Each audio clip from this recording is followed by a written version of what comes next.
Well, what I'd like to share with you as we go into this work in more detail, some of the prophets, and some of them are ancient prophets, some of them are very recent prophets. Perhaps one of the oldest prophecies for this time in history is found in a very mystical book of our Western Bible. It's a book entitled Revelation. And as you'll see in just a few moments, the revelation that we have today is essentially a Reader's Digest condensed version of a much broader Aramaic text that includes the messages of hope and possibility as well as the messages of doom and destruction. And you'll understand why the translation changed, why it was condensed. The prophet John is the author of the book of Revelation.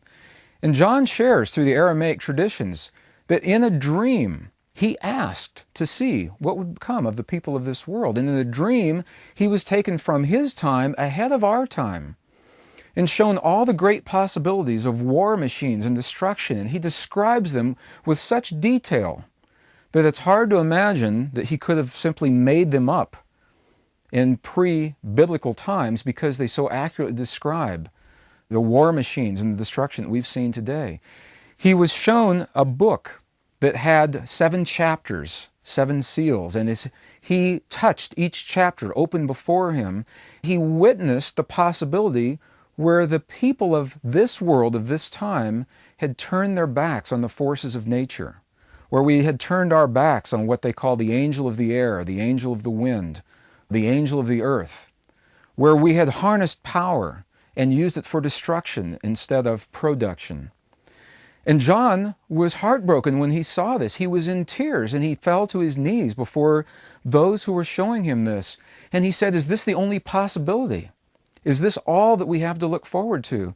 John said, "I would do anything. I'm only one man, and I would do anything to change this." And this is the way he describes. He says the angels of the world, and if you don't like the word angels, you can simply call them electromagnetic forces. Call them a formless consciousness that came and whisked John away into this scenario. The angels looked at him, and there was sadness as well as joy in their eyes. And they said, "John, this is only one possibility, and all it takes is one man, one human, to choose life and to live that life fully. And this scenario will never come about." And John says, "I'll do that. I'll be the one. I'll be the one to do that." And the angels looked and said to him, "You who are at once the highest of the high, the lightest of the light and the lowest of the low and the darkest of the dark, you're both of those together.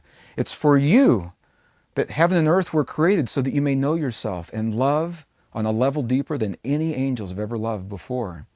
And John goes on to share a possibility that I'll describe in more detail that was taken from our text 1700 years ago. So that's, when we talk about prophecies, that's one of the most ancient. A little more recent, there was a 16th century prophet many of us know today as Nostradamus. And one of the most amazing things about Nostradamus is that his texts have been continuously in print since the 16th century. They have never gone out of print. Over 300 years. Now, his books have been continuously in print. What a record for an author to be able to boast of. I mean, how great.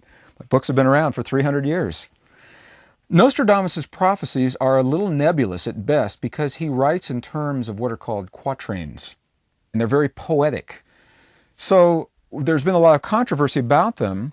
One of his best-known works is called The Centuries, because there are 100 quatrains describing the centuries.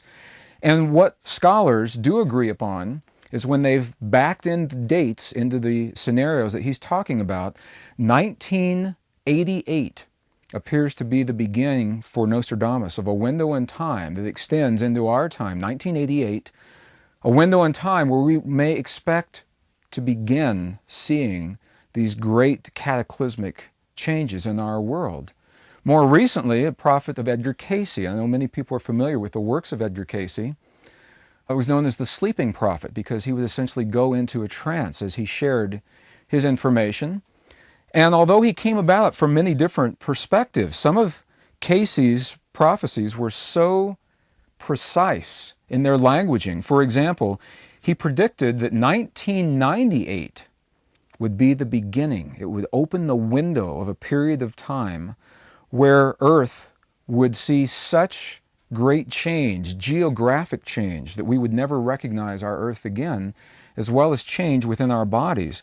He went so far as to predict a shift in the rotational axis of the Earth, as well as reversals of the polar magnetic field, 180-degree reversals of the magnetic field.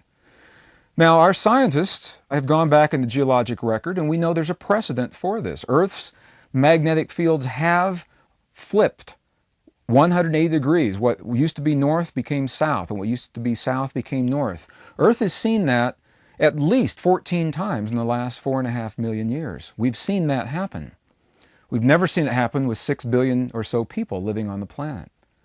So we don't know precisely what that means to us.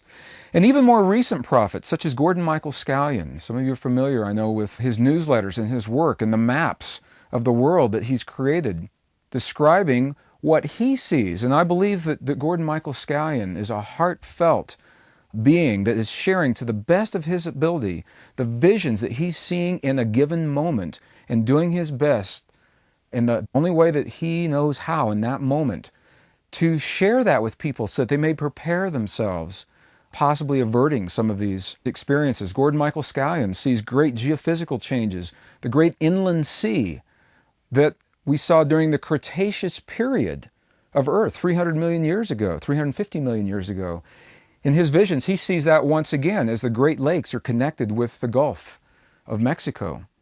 And it's interesting because the satellite photographs from the floods of 1993, when the Mississippi and the Missouri rivers were out of their banks for weeks on end, they appeared very similar to some of those old maps of Earth, as well as some of Gordon Michael Scallion's maps. And the seismic activity, global volcanic activity, and earthquake activity, all of these prophecies are pointing to a period of catastrophic change and destruction. My belief, and I'll share this with you, I am an optimist. It's important for me to say that. I see this window of time as a great window of hope and possibility rather than a window of doom and destruction. What I see and what I've witnessed, having researched many ancient texts, many ancient traditions, including our own Native American, almost universally, if we look closely, the predictions and the prophecies are very clear. They remind us that the destruction is simply one path, and that this unknown element, this variable that's still being worked out, human consciousness, how we treat one another day in and day out in our lives, and what we feel are these insignificant moments in the presence of one another, those are the keys. That's the science that allows us to determine the outcome to this time in history, that allows us to build the foundation for our future. And in that science, the tenets of compassion, forgiveness, peace within our bodies, peace between one another, and peace on a global level play a key role.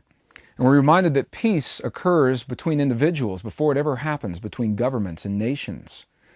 They left us a technology. They left us the keys that allow us to create that peace and once again to commune with the creative forces of our world.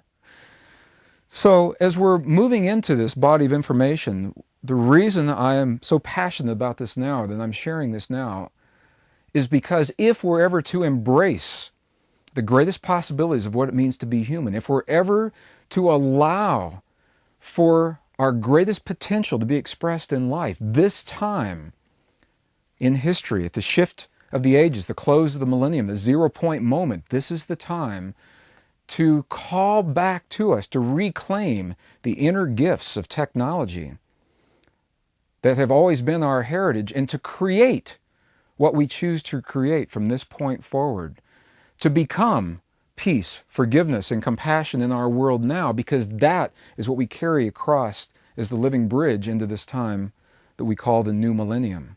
It's the great possibility of this time in history.